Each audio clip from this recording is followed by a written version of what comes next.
Love you, pare. Biboy Bibo!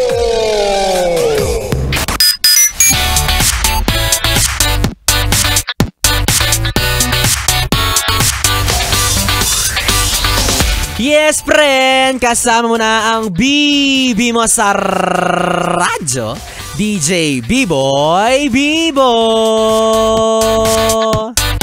Yes, friend! Kumusta ka naman ngayong Thursday evening? Medyo malamig ang panahon dahil sa pabugso-bugsong ulan. Kaya ikaw kapag lalabas ka, siguraduhin mong meron ka mga proteksyon na dala-dala. Magdala ka lagi ng payong. Oo, alam kong tamad kang magbitbit, pero kailangan mo yan. Diba? Pinapaalalahanan lang kita kasi alam mo naman, diba? At alam mo naman nating dalawa na wala nang ibang gagawa niyan sa'yo. Oo.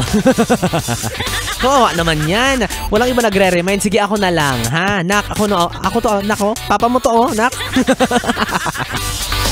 Pero aminin nyo mga yes friend, kapag ganitong panahon, medyo masarap ang magmuni-muni, tumulala, magpahangin sa bintana, di ba? Tapos sasariwain mo yung mga bagay na nagpapasaya sa'yo, yung mga espesyal na moment sa buhay mo, kasama yung mga taong miss mo na yun, no? Tapos bigla mo ring maaalala yung unang beses na na-in-love ka. Yes! Ang harap-harap naman yun.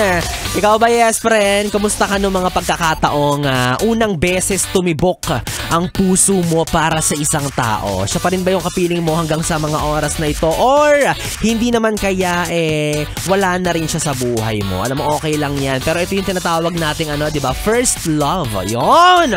Ang harap ni ate, may pa first love pa. Ang dami-dami naman niyang nun dati. Ang dami-dami naman niyang kaharutan dati. First love ka pa. Hindi mo na alam kung sino yung nauna. At syempre, bilang first nga siya, syempre kahit papaano at kahit sino pa ang dumating sa buhay mo, mananatili siyang memorable sa'yo. Nakas naman! Oo, kasi kaya nga sa isang kasabihan, di ba? First love never dies. Hanggat mamatay, hindi yan mawawala sa'yo. Mauuna pang mamatay yung ex mo. Pero sabi nila kasi, past is past. Pero aminin mo, minsan, masarap talagang balikan ng nakalipas. Kaya ikaw ate, sige na ipagpatuloy mo lang yung paggunita sa iyong unang minahal na binata. Uy! Harat!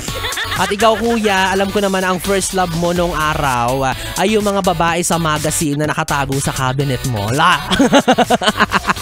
Bakit medyo madikit na yan? Bakit hindi na ma-flip yung page? Kawa? Kaya naman ngayong Throwback Thursday, balikan natin ang unang taong nagpatibok ng pihikan mong puso. Yung jowa mo kasi ngayon, ugat na lang yung pinapatibok sa'yo. Ugat sa sentido mo. Mga ganon.